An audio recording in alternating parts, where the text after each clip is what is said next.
நாளுக்கான ரேமா வார்த்தை ஏசாயா 66வது அதிகாரம் 12வது வசனம். கர்த்தர் சொல்லுகிறது என்னவென்றால், இதோ நான் சமாதானத்தை ஒரு நதியைப் போலவும் ஜாதிகளின் மகிமையை புரண்டோடுகிற ஆற்றைப் போலவும் அவளிடமாக பாயும்படி செய்கிறேன். நான் இந்த வசனத்தின் ஒரு பகுதியை மட்டும்தான் வாசித்திருக்கிறேன். அன்பான தேவனுடைய பிள்ளைகளே, ஆண்டவர் சொல்லுகிறார், சமாதானத்தை ஒரு நதியை போல நான் பாய செய்ய போகிறேன். நதியில என்ன இருக்குது? நதியில அமைதல் இருக்கிறது. கடலில் என்ன இருக்கிறது? கொந்தளிப்பு இருக்கிறது, அலை இருக்கிறது. நதியிலே சமாதானம் இருக்கிறது.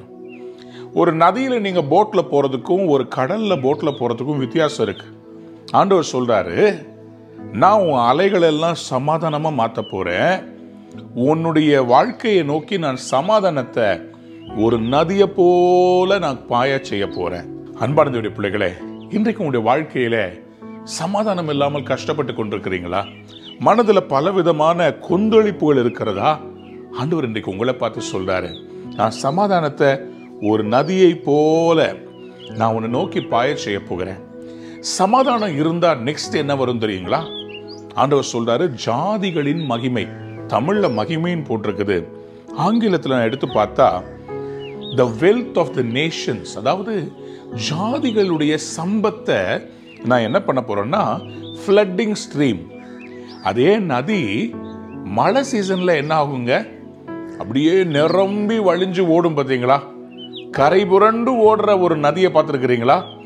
அதே மாதிரி ஆண்டவர் சொல்றாரு, உன்னுடைய ஐஸ்வர்யத்தை, உன்னுடைய ஆசீர்வாதங்களை ஜாதிகள்கிட்ட இருந்து ஒரு ஃப்ளட்டிங் ஸ்ட்ரீம் மாதிரி, ஒரு பெரு வெள்ளத்தை போல அழிக்கிறதுக்கு இல்ல, நிறைவாக நிரம்பி வழிகிற ஆறாக ஜாதிகளின் செல்வத்தை உன்னை நோக்கி நான் பாய செய்ய போறேன்னு சொல்றார். நீங்கள் இன்றைக்கு காய்ந்து போன ஒரு ஆற்றின் படுகையை போல இருந்தாலும் ஆண்டவர் சொல்றாரு, நான் ஜாதிகளின் சம்பத்தை உங்களை நோக்கி கொண்டு வர செய்வேன்.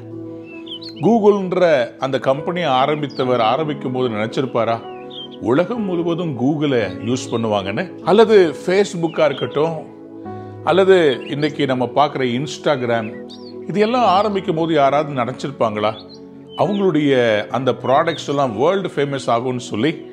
இன்னைக்கு உலகம் முழுவதும் இவர்களிடத்திலே காசு கொடுத்து வாங்குகிறார்கள், அட்வர்டைஸ்மெண்ட் பண்ணுகிறார்கள். நான் விசுவாசிக்கிறேன், நம்புகிறேன், இன்றைக்கு உங்களுக்கும் கர்த்தர் சமாதானமான ஆசீர்வாதங்களை நதியை போல பாய்ந்து வர செய்ய போகிறார். God is going to bring the streams of blessing, the streams of wealth into your life. நீங்கள் எழும்புங்க. இன்னைக்கு உங்கள் வாழ்க்கையில் இருக்கிற எல்லா குழப்பங்களுக்கும் அவர் தீர்வை கொடுத்து சமாதானத்தை ஒரு நதியை போல பாய செய்ய போகிறார். எவ்வளவு மோசமான போராட்டத்தில் நீங்க இருந்தாலும் சரி, சமாதானத்தை கடவுள் உங்களுக்கு நேரா இன்னைக்கு கொண்டு வருவார். உங்க வாழ்விலே நீங்கள் இழந்தவைகளை திரும்ப தருவார். உங்கள் வாழ்வு ஆசீர்வாதமாய் மாறப்போகிறது. இந்த நாள் நல்ல நாள், ஆசீர்வாதமான நாள். நதி போல சமாதானம் உங்கள் வாழ்க்கையில் பாய்கிற நாள். God bless you. Have a wonderful day.